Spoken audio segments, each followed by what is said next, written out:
Sidang jemaat yang dikasihi Tuhan kita Yesus Kristus, marilah kita menundukkan kepala. Ya Allah Bapa, kami yang bertata di dalam kerajaan surga, sungguh ya Tuhan, kami mengucapkan terima kasih kepadamu.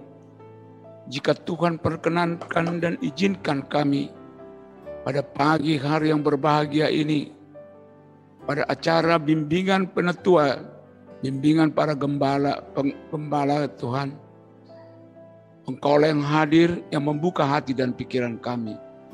Sertai kami Tuhan, baik yang berada di tempat ini, maupun yang mengikuti secara online. Terima kasih Tuhan, amin. Jemaat yang dikasihi Tuhan, pada hari ini sungguh kita berbahagia karena para pendeta kita mengajar kita bagaimana menjadi pelayan yang baik. Mereka hari ini mencoba melayani kita, para penetua. Luar biasa. Kalau di luar ini saya pikir bisa kita tepuk tangan. Enggak apa-apa, saya ajak tepuk tangan dulu semuanya. Bikinan abang. Kita membaca nats yang telah disiapkan bagi kita, terambil dari Yohanes 21, ayat yang ke-15 hingga ke-19.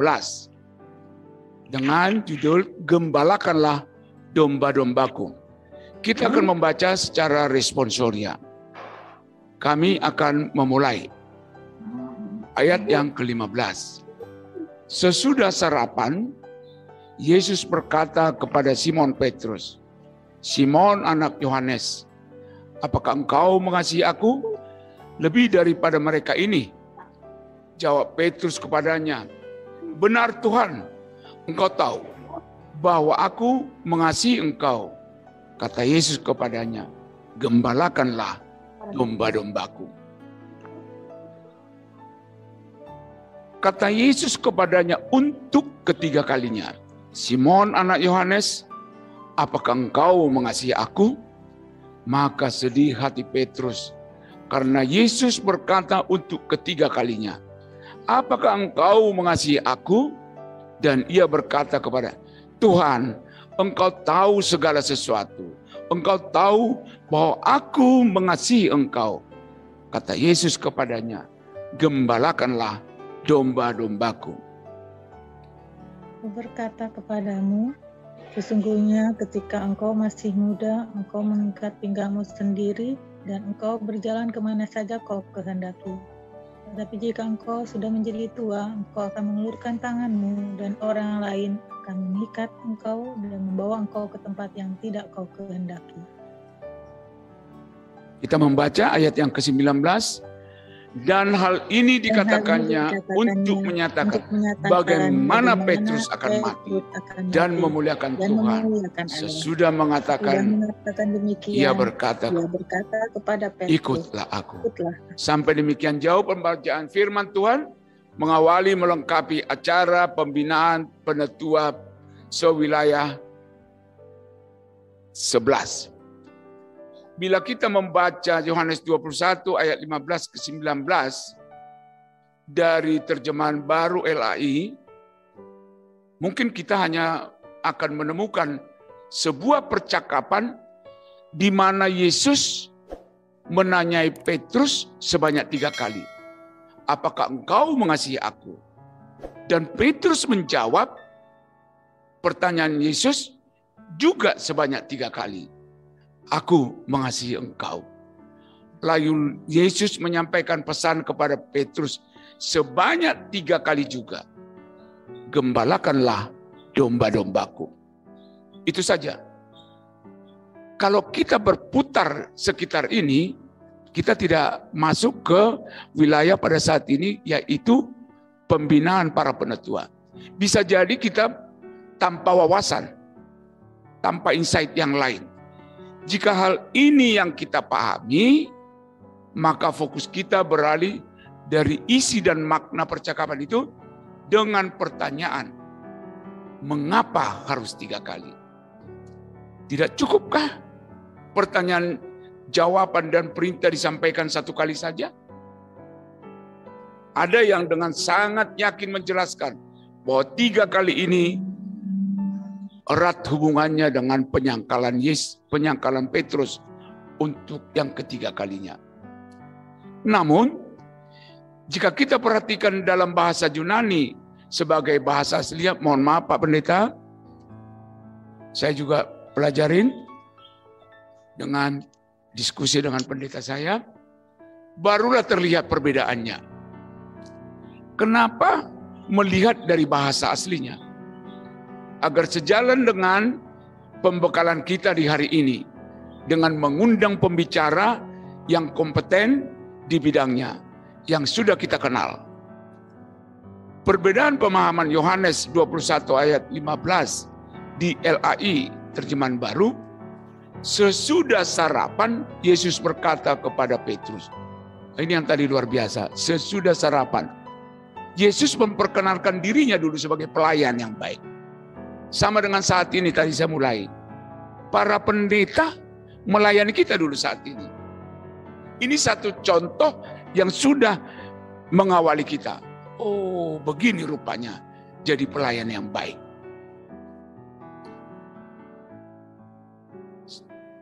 Berkata kepada Petrus, Simon anak Yohanes, apakah engkau mengasihi, di sini agapao, aku lebih daripada mereka ini? Jawab Petrus kepadanya, benar Tuhan, engkau tahu aku mengasihi engkau, Phileo. Ya, 2 kali hal ini berulang, Yesus menggunakan kata agapao, agape, sedang Petrus menggunakan bahasa Phileo, filia. Sebagian orang menganggap Yesus menggunakan kata agape yang lebih mulia maknanya. Sedangkan Petrus menggunakan bahasa kata filia yang mengandung makna, sini dia. Makna yang diungkapkan Petrus persahabatan. Dia tidak merasa bisa setara dengan Tuhan. Jika agape tidak pernah egois. Cinta agape tidak pernah egois. Dalam tradisi Kristen, agape berarti cinta yang bersifat total. Kerap identik dengan cinta Tuhan terhadap ciptaannya. Agape dianggap sebagai kasih yang paling mulia, sebab identik dengan kasih Allah, juga Allah itu sendiri. Sifat dari agape yang identik dengan cinta penuh pengorbanan diperlihatkan dalam Injil Yohanes. Cinta seperti inilah yang pernah dilakukan Yesus dan dimaknai sebagai cinta kasih menebus dosa manusia yang dianggapnya sebagai sahabat-sahabat yang dikasihinya. Tidak ada kasih yang lebih besar daripada kasih seorang yang memberikan nyawanya untuk sahabatnya. Jadi agape merupakan kasih yang paling tinggi, yakni kasih yang benar-benar tulus. Seorang manusia sulit untuk mengampuni sesamanya secara total. Kasih agape hanya dimiliki oleh Tuhan Yesus yang Maha Kasih. Dia mengasihi kita dengan penuh, walaupun kita sering membuat kesalahan dan tidak pernah ingat-ingat. Dalam pemahaman seperti inilah Yesus bertanya kepada Petrus, apakah engkau mengasihinya? Agapao. Namun dalam kesederhanaan, dalam keterbatasan Petrus tidak menganggap Yesus sebagai sahabatnya. Yang dalam waktu singkat, Petrus tetap menganggap Yesus sebagai sahabatnya. Walaupun dalam waktu singkat, tapi intens bersamanya. Karena itu, Petrus menjawabnya dengan pengertian dan pemahaman. Aku mengasihi engkau, Phileo, sebagai sahabat. Filia berasal dari bahasa Yunani, Phileo, yaitu kasih yang setara atau identik dengan ikatan persaudaraan, brothership. Filia adalah kasih di antara sahabat. Kasih filia tidak ingin memiliki, tapi saling melengkapi, saling memberi dan saling menerima, berkomunikasi dan bekerja sama. Bila kita merasakan kasih filia, maka kita dapat lebih menghargai orang lain dan tidak mencari kepuasan diri sendiri. Kata filia diartikan sebagai supaya. Kita mengasihi sesama kita supaya kita juga dapat dikasihi orang lain. Supaya kamu baik, maka saya baik sama kamu. Kalau orang yang bersahabat itu apa? Orang yang bersahabat itu ingatnya terus sama sahabatnya itu. Pokoknya selepas kerja, tidak sahabat kerja dia, selepas kerja, telepon sahabatnya. Bagaimana kita? Kapan kita ngopi? Kopi di Starbucks. Ketika sampai di Starbucks, pembicaraan bisa mulai dari politik sampai kepada olahraga. Bahkan bisa sampai, kalau sama-sama pelayanan, bisa sampai ke bidang pelayanan. Itulah yang diartikan oleh Petrus. Dia sebagai sahabat melihat Yesus. Bahkan untuk ketiga kalinya Petrus tetap menjawab dengan cara dan pemahaman yang sama. Aku mengasihi engkau, filia. Sesudah sarapan, Yesus berkata kepada Simon Petrus, Simon, anak Yohanes, apakah engkau mengasihi aku lebih daripada mereka ini? Jawab Petrus kepadanya, benar Tuhan. Engkau tahu bahwa aku mengasihi engkau. Sesudah sarapan, Yesus tunjukkan kasihnya kepada murid-muridnya. Murid-muridnya itu sudah capek menjala ikan tidak dapat. Begitu dia lihat, dia panggil. Yesus memanggil, ayo sini, mari kita makan. Ini sudah langsung memberi contoh kepada murid-muridnya.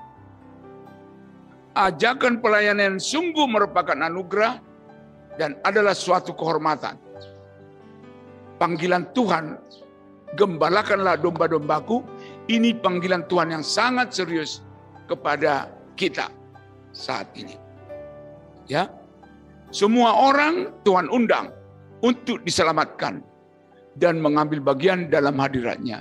Namun, tidak semua orang Kristen diberi kesempatan untuk melayani. Nah, kita yang ada di sini luar biasa. Tuhan berikan kesempatan. Saat Yesus memanggil Petrus, Yesus meminta seluruh hati Petrus. Karena Yesus tahu saat kita melayani dengan seluruh hati, cinta kepadanya, kita akan berkomitmen bersungguh-sungguh dalam pelayanan yang ditugaskan. Hari ini juga Yesus bertanya kepada kita. Dia mau kita komit. Gembalakanlah domba-dombaku. Gembalakanlah domba-dombaku dalam terjemahan LAI, ketiga pertanyaan Yesus disampaikan tanpa perbedaan. Sehingga benar-benar dianggap hanya pengulangan saja, gembalakan dombaku. Namun, hal ini benar-benar berbeda jika kita melihat dari bahasa Yunani. Yang pertama, Yesus mengucapkan, Boske ta arnia mau, yang diterjemahkan, rawatlah anak-anak dombaku. Itu permintaan pertama. Kemudian, perintah yang kedua, Yesus mengatakan dalam bahasa aslinya, poimaine ta probata mau, yang diterjemahkan, gembalakanlah domba-dombaku. Sudah ada perbedaan. Tadi, rawatlah anak domba-dombaku. Sekarang, gembalakanlah domba-dombaku. Dan perintah yang ketiga, Yesus berkata, Boske ta probata mau, diterjemahkan, rawatlah domba-dombaku. Tadi ada perbedaannya, yang di atas, rawatlah anak domba-dombaku, yang kedua, gembalakanlah domba-dombaku. Yang ketiga, rawatlah domba-dombaku. Menjadi jelas sekarang bahwa perintah pertama Yesus kepada Petrus mengatakan, rawatlah anak domba-dombaku. Petrus diminta untuk tidak saja menjaga, tidak hanya menjaga, hus, tidak, tapi memelihara. Terlebih dari itu, menolong anak domba, merawat. Bahkan kalau zaman sekarang kita lihat itu sudah lagi top sekarang gendong-gendong anjing. Sudah hampir seperti ini. Nah, di sini maksudnya apa? Merawat dan memberdayakan jemaat, orang-orang yang baru saja dimenangkan oleh Yesus. Mungkin iman mereka masih lemah. Ya. Mudah terombang-ambing seperti anak-anak domba yang lemah dan gampang diterkam pemangsa. Nah, jadi sangat dalam. Jadi tidak mudah. Memerlukan kemauan, kesediaan, kemampuan, dan keteguhan hati. Bahkan mengorbankan nyawa untuk melaksanakan. Itulah sebabnya Yesus bertanya kepada Petrus, apakah engkau mengasihi aku? Agape. Ini berat. Pasti tidak akan tahan menjalankan ini. Perintah kedua, gembalakanlah domba-dombaku. Orang-orang percaya akan bertambah banyak. Akan bertambah banyak. Seiring dengan peristiwa-peristiwa ilahi yang mereka alami. Pelayanan, peristiwa ajaib yang dilakukan oleh para rasul. Kesaksian-kesaksian orang percaya. Loncatan jumlah orang percaya ini akan begitu hebat. Sehingga domba-domba Allah akan membutuhkan arahan dan penjagaan yang lebih baik. Makin banyak domba itu. Jadi perlu ada pengarahan. Petrus mendapatkan perintah untuk menjaga dan memelihara mereka. Baik yang sejak semula sudah percaya kepada Yesus maupun yang baru datang kemudian. Tugas ini juga tidak mudah. Perlu mengasihi dengan kasih agape. Nah, perintah Yesus kepada Petrus untuk ketiga kalinya, rawatlah domba-dombaku, menunjukkan pada kenyataan bahwa keberhasilan dalam menjala manusia, meskipun tanpa tampilan Yesus, meskipun tanpa tampilnya Yesus bersama mereka, memerlukan upaya tidak saja memimpin dan mengepalai, tapi juga merawat dengan intens. Di titik ini Yesus menganggap Petrus bukan lagi sebagai murid yang sekedar mengekor gurunya, melainkan sebagai sahabat, mitra kerja, dan pemrakarsa dalam perjuangan iman. Untuk itu dapatlah dipahami, jika Yesus bertanya apakah Petrus mengasihi dengan kasih filia, kasih yang tidak menguasai dan menguasai, tapi saling melengkapi. Saat ini pun mudah-mudahan tidak salah. Saya kira Tuhan pun mengambil kita dengan mengajak kita kasih filia.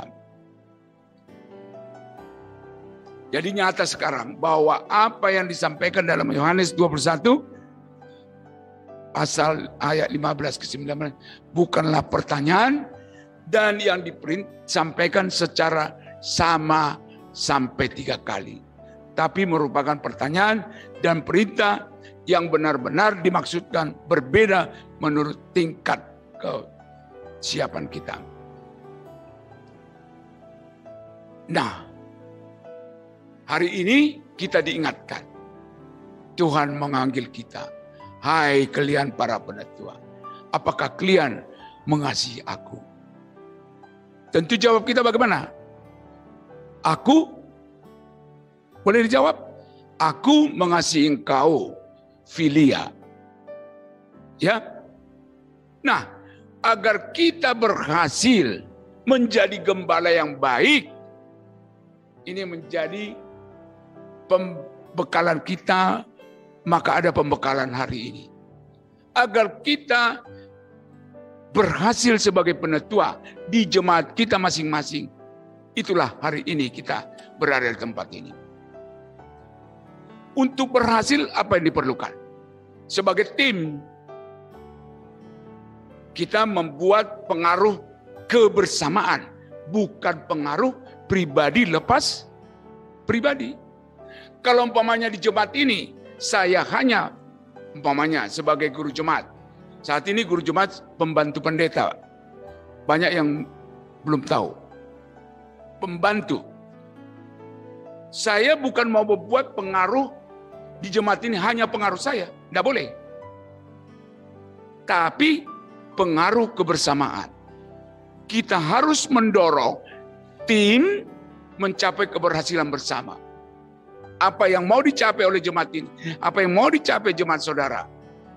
Jangan berpikir untuk sukses hanya untuk diri sendiri. Jangan, hei penetua Manara, jangan berpikir untuk dirimu sendiri. Tetapi bekerjalah, jadi pekerja di jemaatmu untuk kesuksesan, kemajuan dari jemaatmu. Nah, kuncinya adalah pada semangat kita. Ya. Yang ditularkan oleh siapa? Yang ditugaskan kalau di jemaat ini, di jemaat kami ditugaskan oleh pendeta jemaat kami. Itu menjadi manajer buat kita. Saat ini banyak karena mulai kita pintar dan lain sebagainya. Kita mau hebat sendiri. Ah, udahlah pendeta masih muda kau. Aku kan sudah senior. Enggak. Apapun katanya, manajer kita tentu Tuhan. Tetapi di jemaat kita harus yakini ada pemimpin jemaat kita. Itulah perlu kita bangkitkan selalu semangat tim. Banyak keputusan penting dipengaruhi oleh kawan-kawan dekat kita. Kepercayaan atau trust merupakan unsur dasar dalam pengaruh.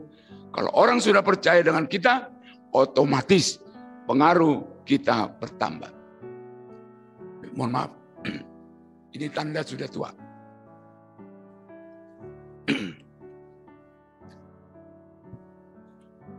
Kita masuk kepada penetua dalam agenda GKPI. Penetua adalah pelayan Tuhan. Dan apapun yang mereka lakukan haruslah untuk kemuliaan Tuhan. Penetua berjanji di hadapan Tuhan dan jemaat untuk berperilaku yang baik dan melaksanakan tugas pelayanan dengan sepenuh hati dalam gereja maupun di luar gereja. Dalam gereja maupun di luar gereja. Ada pertanyaan di sini. Pertanyaan ini pernah pada satu saat dalam pembinaan saya ditanya, Pak Penetua Manara Siahaan, bagaimana Bapak membantu bagaimana Bapak untuk bisa bekerja di profesi Bapak sampai di 5 profesi. Bapak sebagai penetua, Bapak sebagai pekerja, Bapak sebagai kepala rumah tangga, Bapak sebagai ini. Saya katakan memang pertama. Yang pertama itu kita penetua harus melayani keluarga dulu. Jangan kita tinggalkan itu. Kedua, menurut saya nanti bisa didiskusikan, pekerjaan. Ketiga, gereja. Loh kok pekerjaan? Di pekerjaan pun kita bisa acting sebagai gembala. Jadi ketika kita di dalam pekerjaan, ya, orang akan melihat, oh, Pak Manara, ya, Nah, bagaimana sikap kita supaya kita bisa dianggap melayani juga di sana?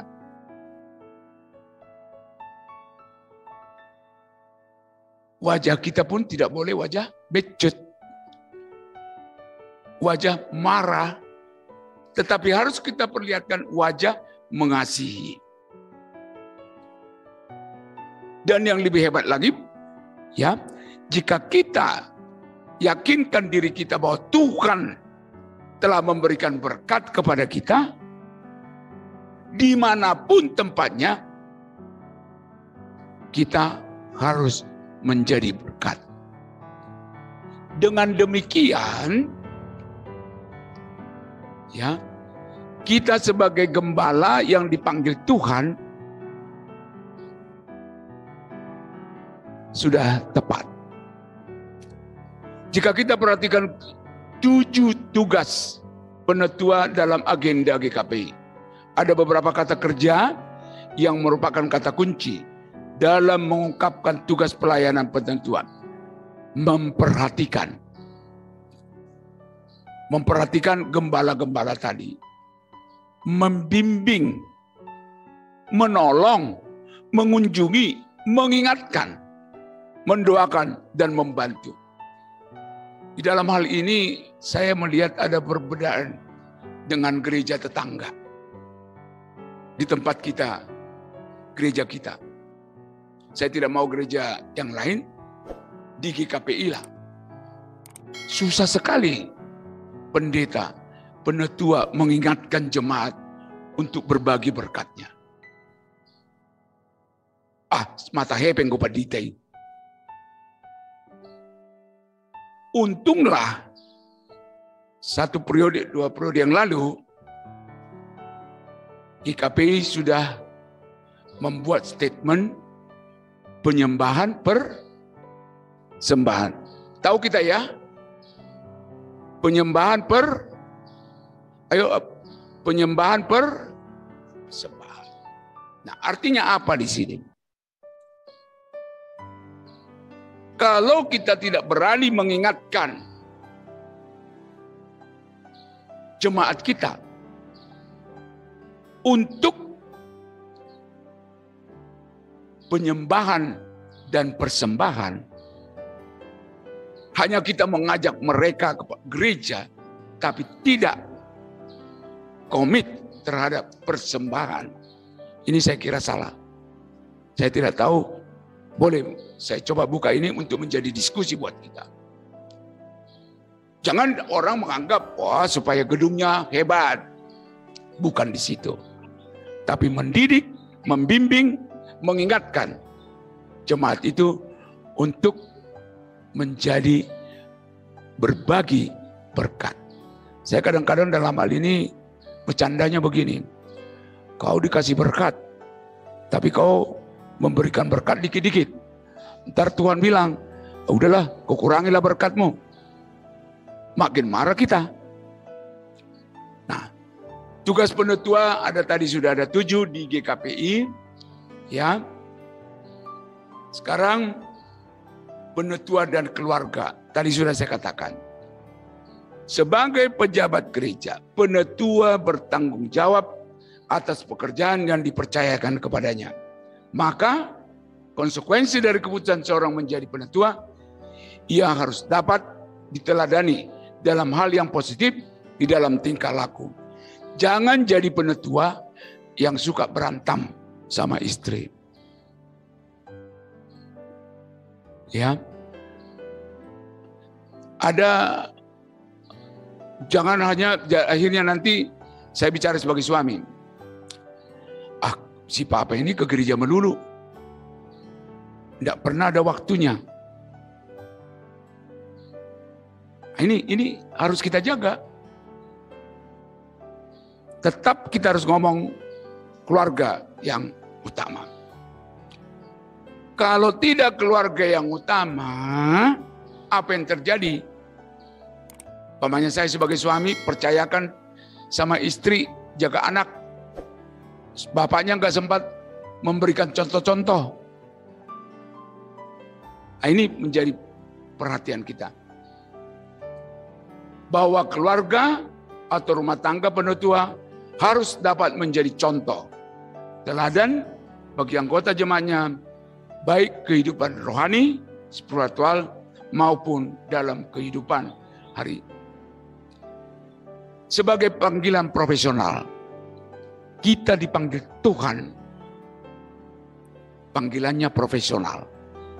Supaya bisa profesional, apa yang harus kita lakukan? Ya, bekerja secara profesional. Bagaimana supaya bisa bekerja secara profesional?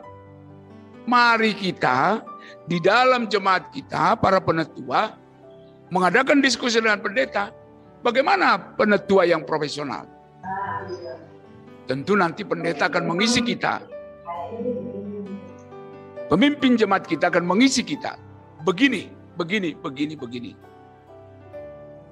Bagaimana caranya mengunjungi jemaat yang sedang sakit? Oh, begini. Nah, itulah kutipan saya tentang profesional. Dan untuk itu kita harus yakini bahwa kita dipanggil, ini adalah anugerah dari Tuhan. Ya, perumpamaan tentang talian, bahwa kesempatan untuk bekerja di ladangnya semata-mata terjadi karena Allah yang memanggil, mempercayakan, dan menganugerahkannya. Sebagai penegasan, ini yang terakhir.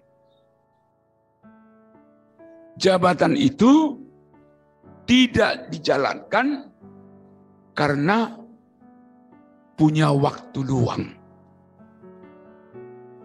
Jadi kita mengerjakannya bukan karena punya waktu luang, namun justru masih diberi waktu dan talenta oleh Sang Empunya. Makanya kita menjalankannya dengan penuh tanggung jawab. Menjadi penetua bukan sekedar memenuhi tugas penjadwalan. Entah menjadi penyambut tamu, pelayan khusus, liturgos, menghitung persembahan. Menjadi penetua dikerjakan dengan profesional, memimpin, mengembangkan umat secara profesional, menjadi ajaran secara profesional, menjadi pelayan Tuhan yang profesional. Intinya penuh dedikasi, tanggung jawab, dan setia terhadap panggilan itu. Amin. Mari kita berdoa. Ya Bapa, Tuhan telah